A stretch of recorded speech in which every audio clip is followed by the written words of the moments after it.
নমস্কার বন্ধুরা, সোমাদির রান্নাঘরে সবাইকে স্বাগত। আশা করছি আপনারা খুব ভালো আছেন। আজ আমি শেয়ার করতে চলেছি পাপড়ি চাটের মিষ্টি চাটনি। খুবই সহজ পদ্ধতিতে আজ আমি আপনাদের কাছে শেয়ার করব। আপনারা খুব সহজেই বাড়িতে পাপড়ি চাট বা সিঙ্গারার সাথে বানিয়ে নিতে পারবেন এই চাটনি। তার জন্য সম্পূর্ণ ভিডিওটি দেখতে হবে। আমার নতুন বন্ধুদের কাছে অনুরোধ, চ্যানেলটিকে সাবস্ক্রাইব করার জন্য, আর ফেসবুক বন্ধুদের কাছে অনুরোধ পেজটিকে ফলো করার জন্য। চলুন দেখে নেওয়া যাক রেসিপিটি। পাপড়ি চাটের জন্য আমি একটা মিষ্টি চাটনি বানিয়ে নেব। তার জন্য নিয়েছি খেজুর, নিয়েছি আখের গুড়, ভাজা মশলা, লাল লঙ্কার গুঁড়ো, বিট লবণ আর সাধারণ লবণ, নিয়েছি শুকনো লঙ্কা আর সর্ষে, আর এখানে নিয়েছি পাকা তেঁতুল আর সর্ষের তেল তো লাগছে। এখানে একটা পাত্রে হালকা কুসুম গরম জল নিয়ে নিয়েছি। পাকা তেঁতুলটা এই গরম জলের মধ্যে ভিজিয়ে নেব, যাতে খুব সহজেই তেঁতুলের কাঁচটা বেরিয়ে যায়। খেজুর নিয়ে নিয়েছি 200 থেকে 250 গ্রাম। সমস্ত খেজুরের বীজগুলো আমি বের করে নিয়েছি। এখন গরম জলে ভিজিয়ে আমি খেজুরটা নরম করে নেব। খেজুরটা আমার অনেকটাই ভিজে গেছে, নরমও হয়ে গেছে। এখন মিক্সিং জারেতে সমস্ত খেজুরটা নিয়ে নেব। এবার অল্প একটু জল দিয়ে একটা মিহি পেস্ট বানিয়ে নেব। তেঁতুলটা ভিজে গিয়ে খুব নরম হয়ে গিয়েছিল, আমি কাঁচটা বের করে নিয়েছি। এবার ছাঁকনিতে করে আমি তেঁতুলটা ছেঁকে নেব।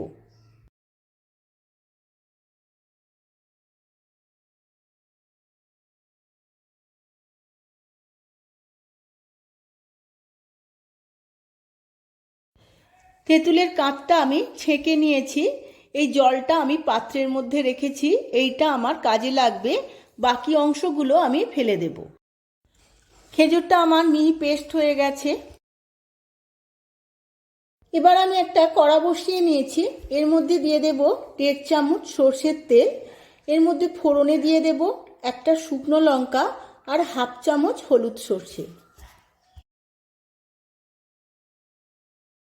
ফোড়নটা খুব ভালো করে ভাজা হয়ে গেছে।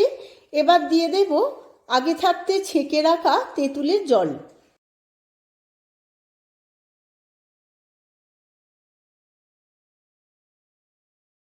তেঁতুলের জলটা ফুটে এসেছে। এবার দিয়ে দেব খেজুরের পেস্ট।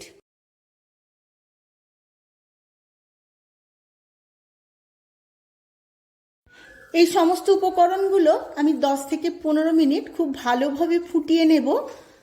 সামান্য একটু ঘনও হয়ে যাবে। খুব ভালোভাবে ফুটে গেছে। এবার এর মধ্যে দিয়ে দেব 150 থেকে 200 গ্রাম আখের গুড়।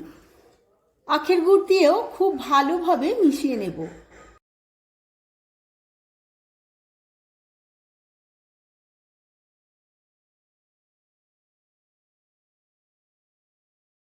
আখের গুড় দিয়ে আমি 1 থেকে 1.5 মিনিট ভালোভাবে ফুটিয়ে নিয়েছি। এবার দিয়ে দিয়েছি 1 চামচ রেগুলার নুন আর 1 চামচ বিট নুন। বিট নুন আর রেগুলার নুন ভালোভাবে মিশিয়ে নেব। এবার দিয়ে দেব এর মধ্যে 1 চামচ লাল লঙ্কার গুঁড়ো আর 1/2 চামচ কাশ্মীরি লঙ্কার গুঁড়ো।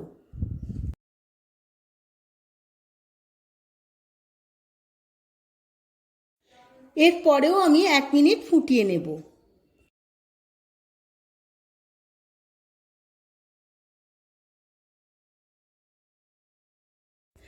চাটনির কালারটা খুব সুন্দর লাল আনার জন্য অল্প একটু ফুড কালার আমি জলে গুলে নিয়েছিলাম, সেই কালারটা আমি এর মধ্যে দিয়ে দেব।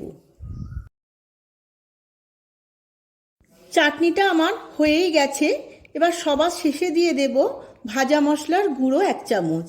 এই ভাজা মশলার গুঁড়োর মধ্যে রয়েছে 1 চামচ ধনে, 1 চামচ জিরে, 1 চামচ মৌরি আর 2টো শুকনো লঙ্কা। সমস্ত কিছু ভেজে নিয়ে পুড়িয়ে নিয়েছি।